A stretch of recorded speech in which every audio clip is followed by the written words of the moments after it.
ಕುರುಕ್ಷೇತ್ರದ ಮಹಾಯುದ್ಧ ಆರಂಭವಾಗಲು ಕೆಲವೇ ಕ್ಷಣಗಳು ಬಾಕಿಯಿತ್ತು. ಭೂಮಿ ಸಂಪೂರ್ಣವಾಗಿ ಯೋಧರ ಗರ್ಜನೆಯಿಂದ ತುಂಬಿತ್ತು. ಸಾವಿರಾರು ರಥಗಳು, ಕುದುರೆಗಳು ಮತ್ತು ಸೈನಿಕರು ಯುದ್ಧಕ್ಕೆ ಸಿದ್ಧವಾಗಿ ನಿಂತಿದ್ದರು. ಆ ಯುದ್ಧ ಭೂಮಿಯಲ್ಲಿ ಎರಡು ಮಹಾಸೇನೆಗಳು ಎದುರೆದುರು ನಿಂತಿದ್ದವು, ಪಾಂಡವರು ಮತ್ತು ಕೌರವರು. ಆ ಸಮಯದಲ್ಲಿ ಪಾಂಡವರ ಪರವಾಗಿ ಯುದ್ಧ ಮಾಡುತ್ತಿದ್ದ ಮಹಾಧೀರನಾದ ಅರ್ಜುನ ತನ್ನ ರಥದ ಮೇಲೆ ನಿಂತಿದ್ದನು. ಅವನ ರಥವನ್ನು ಚಲಾಯಿಸುತ್ತಿದ್ದವರು ಯಾರೆಂದರೆ ಸ್ವಯಂ ಕೃಷ್ಣ. ಕೃಷ್ಣನು ರಥವನ್ನು ನಿಧಾನವಾಗಿ ಮುಂದಕ್ಕೆ ತೆಗೆದುಕೊಂಡು ಹೋಗಿ ಯುದ್ಧಭೂಮಿಯ ಮಧ್ಯದಲ್ಲಿ ನಿಲ್ಲಿಸಿದನು.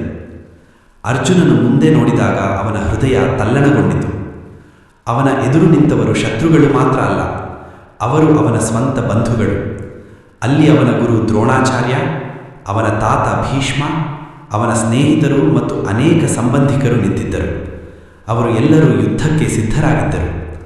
ಅದನ್ನು ನೋಡಿದಾಗ ಅರ್ಜುನನ ಮನಸ್ಸು ದುಃಖದಿಂದ ತುಂಬಿತು. ಅವನ ಕೈಗಳು ನಡುಗಲು ಆರಂಭಿಸಿತು. ಅವನ ಕಣ್ಣುಗಳು ಕಣ್ಣೀರಿನಿಂದ ತುಂಬಿಕೊಂಡವು.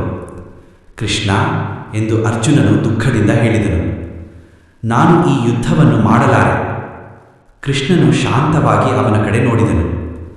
ಅರ್ಜುನನು ಮತ್ತೆ ಮಾತನಾಡಲು ಆರಂಭಿಸಿದನು. ನನ್ನ ಸ್ವಂತ ಬಂಧುಗಳನ್ನು ಕೊಂದು ನಾನು ಯಾವ ಸಂತೋಷವನ್ನು ಪಡೆಯಬೇಕು? ಈ ಯುದ್ಧದಿಂದ ನಮಗೇನು ಲಾಭ? ನಮ್ಮ ಗುರುಗಳನ್ನು, ಹಿರಿಯರನ್ನು ಮತ್ತು ಸ್ನೇಹಿತರನ್ನು ಕೊಂದು ಗೆಲ್ಲುವ ರಾಜ್ಯ ನನಗೆ ಬೇಡ. ಅವರನ್ನು ಕೊಲ್ಲುವುದಕ್ಕಿಂತ ನಾನು ಭಿಕ್ಷೆ ಬೇಡಿ ಬದುಕುವುದು ಉತ್ತಮ. ಅವನ ಮಾತುಗಳಲ್ಲಿ ನೋವು ತುಂಬಿತ್ತು. ಅರ್ಜುನನು ತನ್ನ ಗಾಂಡೀವ ಧನುಷನ್ನು ಕೆಳಗೆ ಇಳಿಸಿದನು.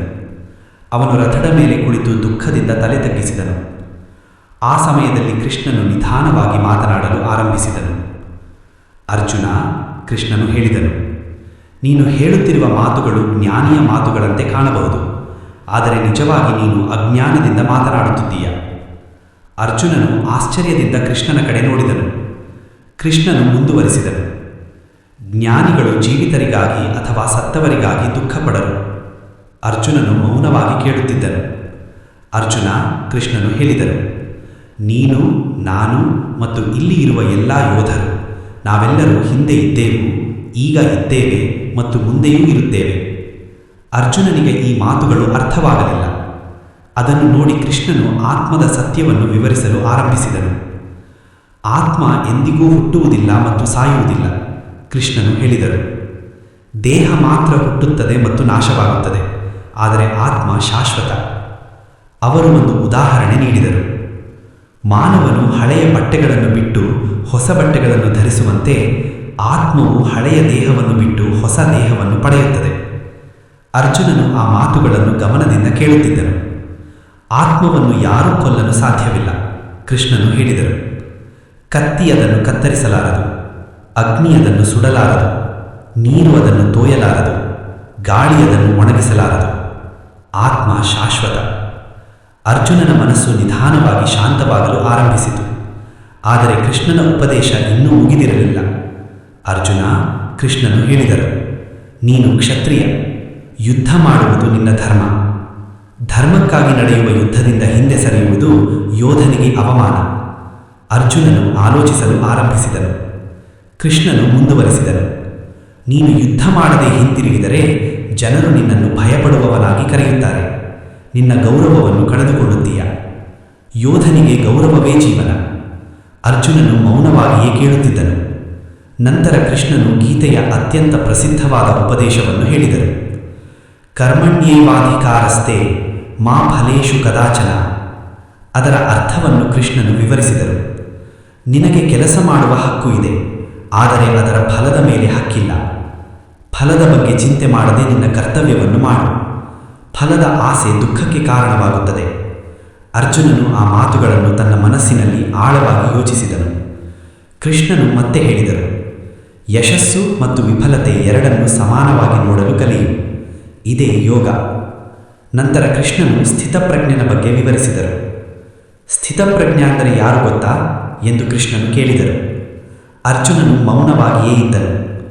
ಯಾವ ವ್ಯಕ್ತಿ ತನ್ನ ಆಸೆಗಳನ್ನು ನಿಯಂತ್ರಿಸುತ್ತಾನೋ ಅವನು ಸ್ಥಿತಪ್ರಜ್ಞ. ಸುಖ ಬಂದರೂ ಅವನು ಹೆಚ್ಚು ಸಂತೋಷಪಡುವುದಿಲ್ಲ, ದುಃಖ ಬಂದರೂ ಅವನು ಕುಗ್ಗುವುದಿಲ್ಲ. ಅವನ ಮನಸ್ಸು ಸದಾ ಶಾಂತವಾಗಿರುತ್ತದೆ. ಕೃಷ್ಣನು ಮತ್ತೊಂದು ಉದಾಹರಣೆ ನೀಡಿದರು. ಹೆಚ್ಚು ನದಿಗಳು ಸಮುದ್ರಕ್ಕೆ ಸೇರುತ್ತವೆ, ಆದರೆ ಸಮುದ್ರ ತುಂಬಿ ಹರಿಯುವುದಿಲ್ಲ. ಅದೇ ರೀತಿ ಆಸೆಗಳು ಬಂದರೂ ಮನಸ್ಸು ಅಸ್ಥಿರವಾಗದವನು ಶಾಂತಿಯನ್ನು ಪಡೆಯುತ್ತಾನೆ. ಅರ್ಜುನನ ಕಣ್ಣುಗಳಲ್ಲಿ ಹೊಸ ಅರಿವು ಮೂಡಲು ಆರಂಭಿಸಿತು. ಕೃಷ್ಣನು ಕೊನೆಯದಾಗಿ ಹೇಳಿದರು, ಯಾರು ಆಸೆ, ಅಹಂಕಾರ ಮತ್ತು ಲೋಭವನ್ನು ಬಿಟ್ಟು ಬಿಡುತ್ತಾನೋ ಅವನು ನಿಜವಾದ ಶಾಂತಿಯನ್ನು ಪಡೆಯುತ್ತಾನೆ. ಯುದ್ಧಭೂಮಿಯಲ್ಲಿ ಗಾಳಿ ಮೃದುವಾಗಿ ಬೀಸುತ್ತಿತ್ತು. ಅರ್ಜುನನು ನಿಧಾನವಾಗಿ ತನ್ನ ತಲೆ ಎತ್ತಿದನು. ಅವನ ಮನಸ್ಸಿನಲ್ಲಿದ್ದ ಭಯ ಮತ್ತು ಗೊಂದಲ ನಿಧಾನವಾಗಿ ಕಡಿಮೆಯಾಗುತ್ತಿತ್ತು. ಅವನ ಕಣ್ಣುಗಳಲ್ಲಿ ಈಗ ಹೊಸ ಧೈರ್ಯ ಕಾಣಿಸುತ್ತಿತ್ತು. ಕೃಷ್ಣನ ಮಾತುಗಳು ಅವನ ಹೃದಯದಲ್ಲಿ ಬೆಳಕಿನಂತೆ ಹೊಳೆಯುತ್ತಿತ್ತು. ಕುರುಕ್ಷೇತ್ರದ ಯುದ್ಧ ಇನ್ನೂ ಆರಂಭವಾಗಿರಲಿಲ್ಲ, ಆದರೆ ಆ ಯುದ್ಧಭೂಮಿಯಲ್ಲಿ ಈಗಾಗಲೇ ಒಂದು ಮಹತ್ವದ ಜಯ ಆಗಿತ್ತು. ಅದು ಅರ್ಜುನನ ಮನಸ್ಸಿನ ಮೇಲಿನ ಜಯ, ಅಜ್ಞಾನದಿಂದ ಜ್ಞಾನಕ್ಕೆ ನಡೆದ ಪ್ರಯಾಣ. ಇದು ಭಗವದ್ಗೀತೆಯ 2ನೇ ಅಧ್ಯಾಯ, ಸಾಂಖ್ಯಯೋಗದ ಮಹತ್ವದ ಸಂದೇಶ.